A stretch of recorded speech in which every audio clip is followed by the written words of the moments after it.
Okay, well, my first presentation is about occultation observations from around the world, but before I launch into that, I just thought I'd update everyone with something I've picked up on from via John Talbot in New Zealand. He picked up from Joseph Jurek in Czechoslovakia with the DAMIT system that they've just introduced a new software into their system where we can access all of their models and generate shape models in the sky plane for all 386 asteroids they have in their database, with at least 60% of them having 2 models. So I'm in the process of making some changes in Occult so we can access all of those models, and that will make access of these shape models much easier.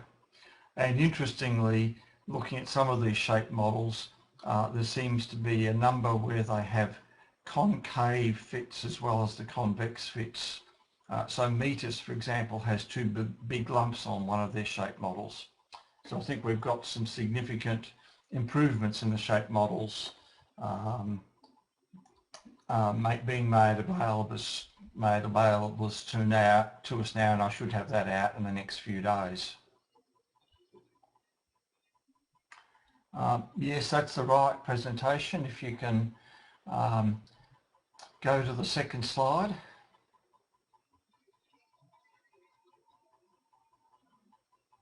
That's right. In this presentation, which hopefully a fairly short presentation, I'm looking at lunar occultations and asteroidal occultations. So just a bit of a summary of what's been observed in the last 12 months or since the last IOTA North America meeting. So if we go to the next slide.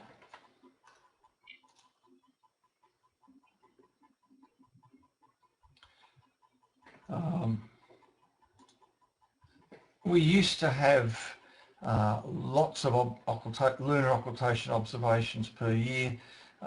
They dropped off quite radically a few years ago. This is the number of ordinary lunar occultations being observed each year. I would note that Japan and in Australasia, and to a lesser extent Europe, there's a fair number being observed for the purpose of investigating double stars. North America, you guys are well down compared to the rest of the world in the number of lunar occultations being observed. It's the double star aspect of lunar occultations is alive and well. If we go on to the next slide.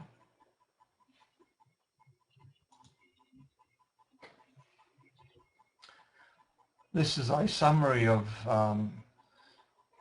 what's been found from the worldwide observations of lunar occultations in that 14-month period. It's data which goes to Brian Loader in New Zealand. Over that period there were 78 stars at the Washington double star catalogue that have been measured with high precision generally. 22 newly discovered double stars. 7 instances of previous stars observed in lunar occultations confirmed as double. And 8 observations of wide doubles. Wide doubles present some problems because of the lunar profile. The next line, I suspect Hal Povenmire is not too happy to see this one, but we are consistently finding that, back one, consistently finding that the majority of stars reported as double in lunar occultations by visual observations, when we look at them with video, we're not seeing any evidence of a companion. Typically we're seeing effects of stellar diameter for quite a few of them, but no companions. And we only get to a stage of saying it's not double when we have several observations with a significant difference in the position angle, so that we can be confident that out of the various recordings, that at least one of them should have separated the components. 24 events involved Washington double stars where the video didn't show the companion, and that's because of magnitude differences or the orientation of the companions. And 16 observations where there's a question about whether or not the recording showed that the star was or wasn't a double star. In all, 254 observations of double stars out of those 6,500 observations.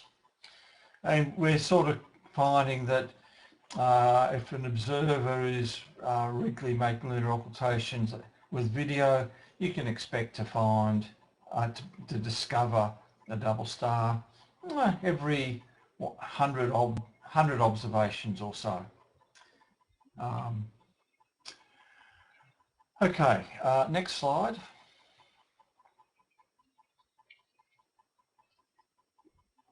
Going on to asteroidal occultations. Next slide. This is a worldwide summary. The last 2 years we're seeing a drop in the total number of observations that are being recorded. I've made an estimate for what's going to happen this year, and it's currently our figures are down on last year, and last year was significantly down on the previous 4 years. My sense is that this is not for want of trying, but it's a consequence of a slow reduction in prediction accuracy as we get further away from the epoch of the UCA-C4 catalogue, which is around about 2000. The problems of proper motion and the uncertainties from the proper motion are slowly but surely reducing the accuracy. And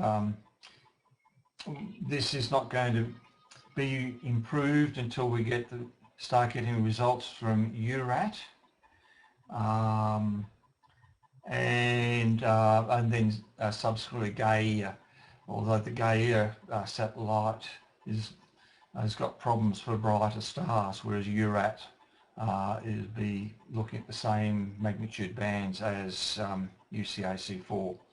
But that is an element of concern. We do seem to be having a reduction in observed numbers. Just looking at what's been happening in the region, and you can reflect upon the performance in your region of the world compared to the rest of the regions. I see we've got several regions of the world represented on this thing. Next slide, please.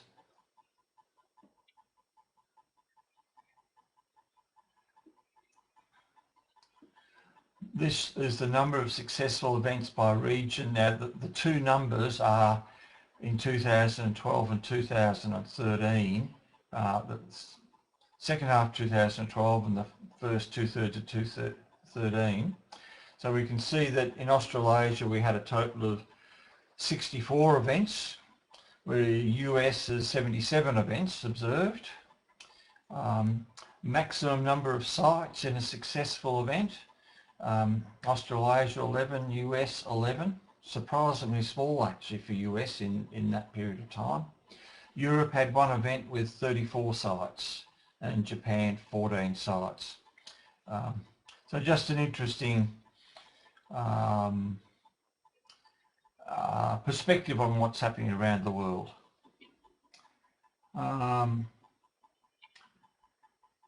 The next slide.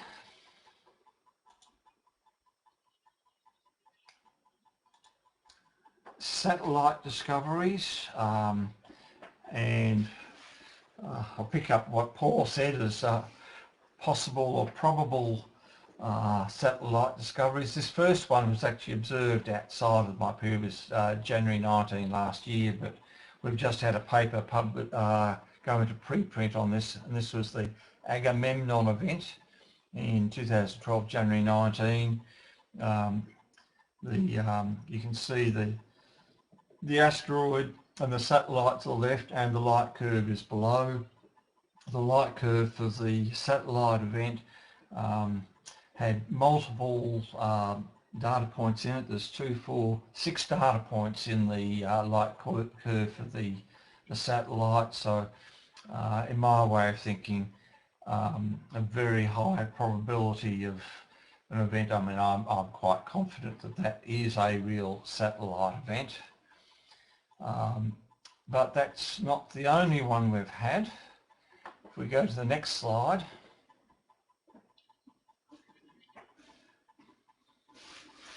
Very recent event, 2013, August 3rd.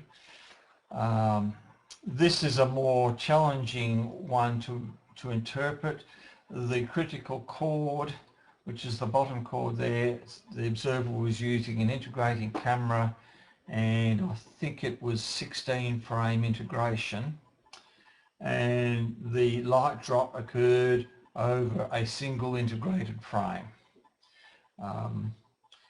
It's consistent with an asteroid satellite, but unfortunately there's other explanations that start cropping in because of just a single data point. So that's very much in the category of what Paul was talking about before, of a possible satellite discovery more so than a definite one. But a very interesting result nevertheless. Now if we go on to the next slide.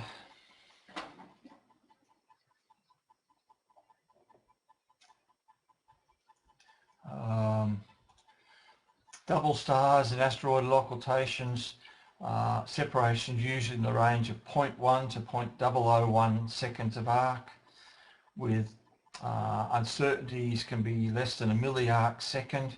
Very high precision observation, double star stuff with asteroidals. Next slide.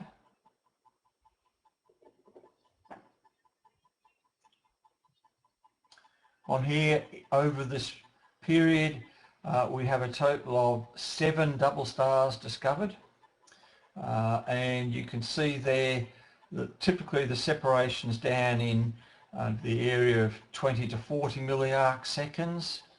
One of them, it's down at 1 milliarc second, but one of them is very large. I'll come on to that in a moment. Notice the uncertainties of the 4 of them there are down around about half a milliarc second. So very small uncertainties in the separations.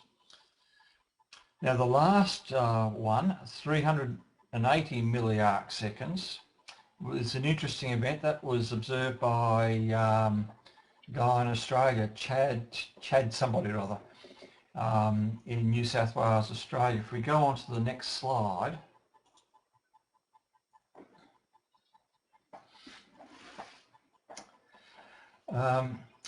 He set up a home station plus a remote station. I think that's what he did.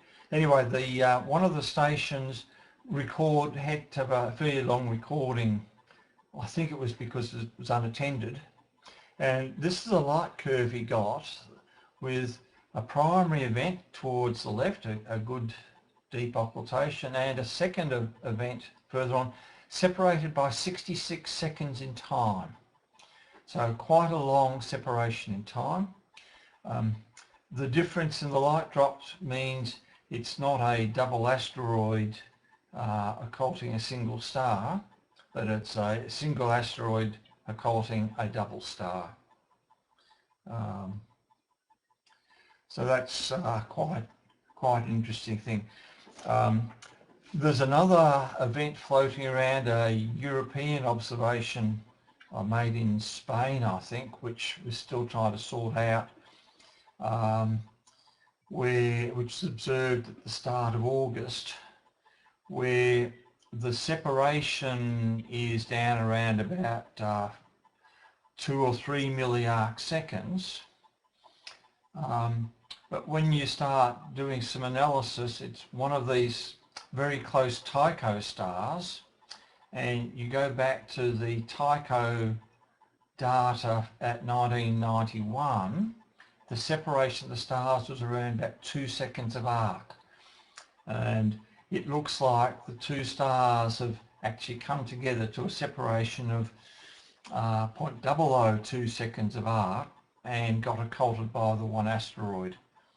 So that's an interesting result, but there's still work to be done to resolve what's going on with that. Next slide.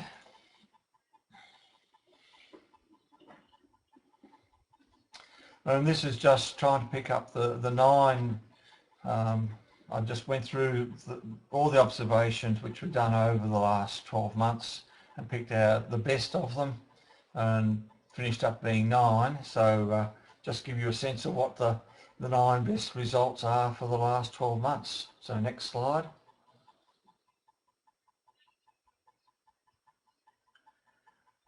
This is observation made out of in Europe, asteroid Hubris. Only 4 chords, a fairly uncertain visual chord in there, and surprisingly elongate asteroid is required to fit that. Yes. Next slide.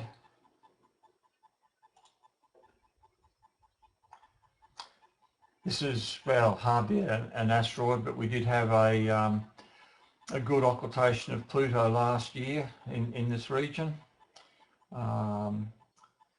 Again, there's 5 chords on that one. Next slide.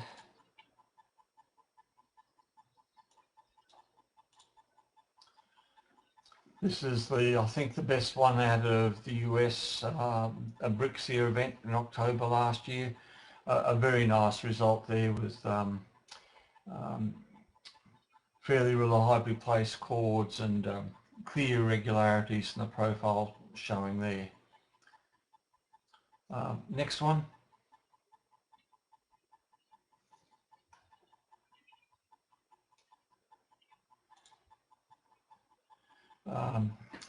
This one is Sylvia, observed in Europe, and you've got a very nice fit to the main component of Sylvia on the right hand side with a shape model fitted to that, and out to the left is the satellite picked up by 2 chords there.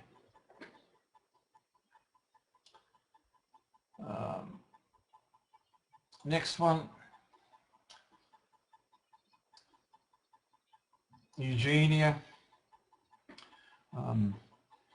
Not a large number of chords, but fitted very well to one of the shape models for Eugenia.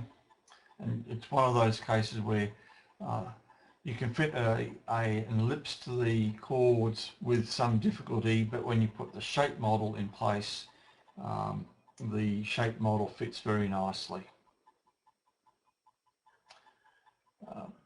Next one.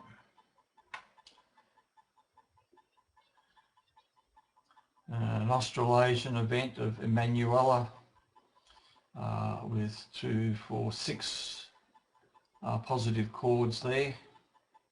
I think 2 of those must have been, they weren't visual at significant integration time, so that the uncertainty is a bit larger than one would have liked. It's Emanuela. Aquitania. 4.5 chords for Aquitania. Next slide there.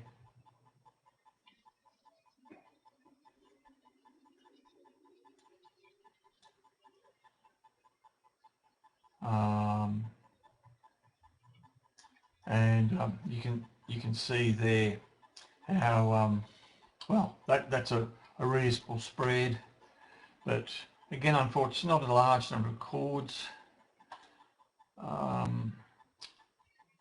Next slide.